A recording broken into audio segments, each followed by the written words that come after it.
what I was hearing from the medical people was, you will never have any movement past your shoulders.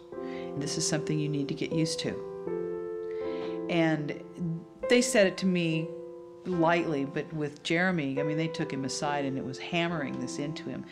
She'll never be the same. She will never walk. She will never, she will never. And so having this internal sense of myself made it possible for me, when I was hearing these things, to look at my husband and say, don't believe it.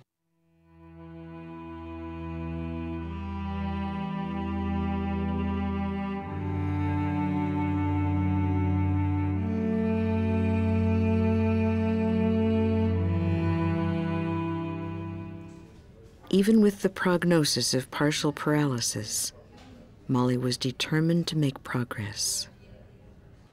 So when the doctors were saying to me, you're paralyzed, my mind was going, where?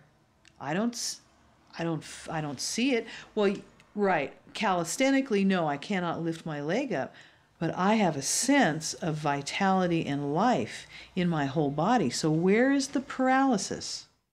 And so the staff decided that I needed to see a neuropsychiatrist. I said, I'm a realist.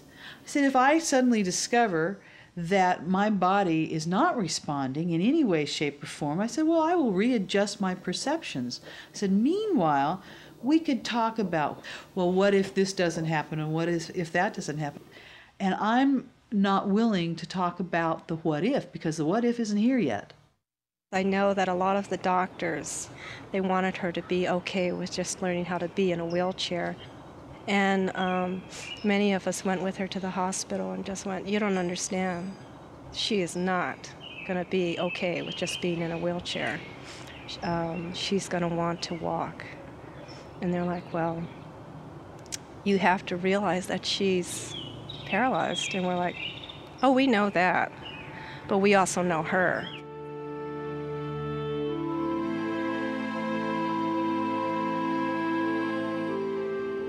None of us, including Molly, had any idea at that time as to just how much she would be able to participate.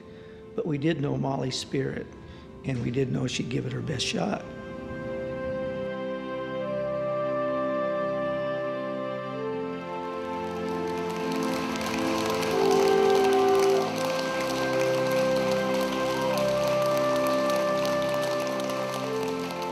Seeing Molly meet her challenges and the way that she does things, it's like, man, her level of integrity, her level of, her level of focus.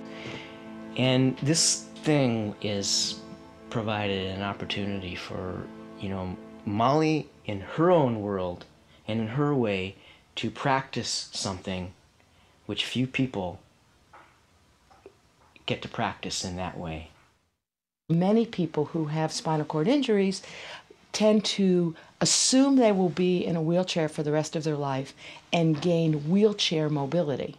She had a vision that she'd be able to walk, and so she wanted to create legs that would be in a position to walk.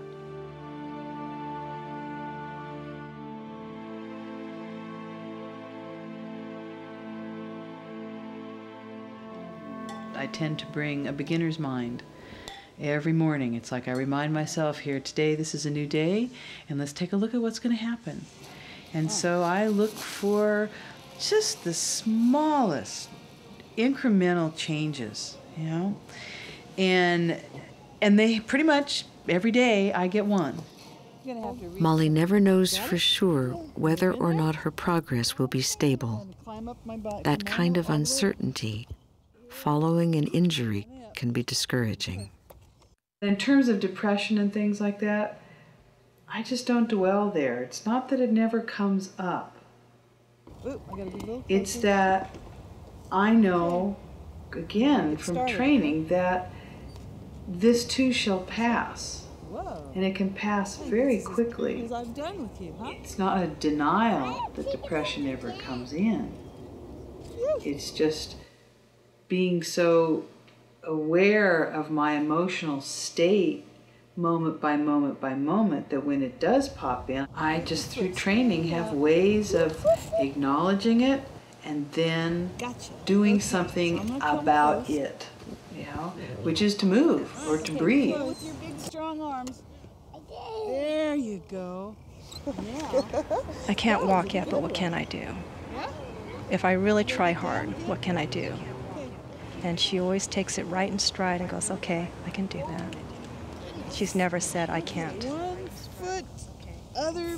Because that's one of the things that happens with illness, is that there is, and particularly in an acute injury, like a spinal cord injury, is there's a absolute divide between the former life and the next life. And in Molly's case, there wasn't that sharp divide. She has a very broad view of the world, so she actively used the medical establishment in the ways that it was helpful. She actively used the alternative practitioners. She actively used community. And I think it's a very important concept for anyone who's facing a serious challenge, because there is no unidimensional way of approaching complicated problems. Get your foot out. Well, yeah, that's Get your foot out. And that's one of the main reasons why I fell in love with Molly and we came together, is that very spirit and how she lives in her life.